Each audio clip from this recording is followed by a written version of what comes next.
నీవు దేవుడెవరో ఎరిగిన తర్వాత, దేవుడెవరో తెలుసుకొని తర్వాత, దేవుడి విషయంలో ఏమి కార్యంలో తెలుసుకున్నాక కూడా నువ్వు దేవుణ్ణి విడిచిపెడితే, నువ్వు భూమి అగాధ జలములోకి వెళ్ళి దాగుకొనినను కూడా ఆయన కోపము నీ మీదికి రగులు కొనను అంట. రగులు కొనడమే కాదు, నీ జీవితాన్ని దహించి వేసును అంట.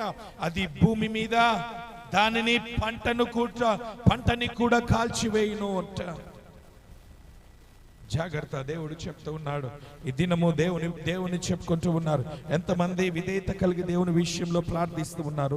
ఎంతమంది దేవుని యందు భయభక్తులు కలిగి ప్రార్థిస్తూ ఉన్నారు? ఎంతమంది మీ ప్రార్థన ద్వారా మేము జయము పొందుకుంటున్నామని మీరు చెప్పగలుగుతూ ఉన్నారు? దేవుడు ఎవరో తెలుసు, దేవుడు ఏం చేస్తాడో తెలుసు, నీ బ్రతుకు దేవునిలో ఉంటే ఎలా మారబోతుందో తెలుసు. అయినా కూడా ఏ ఒక్కరు కూడా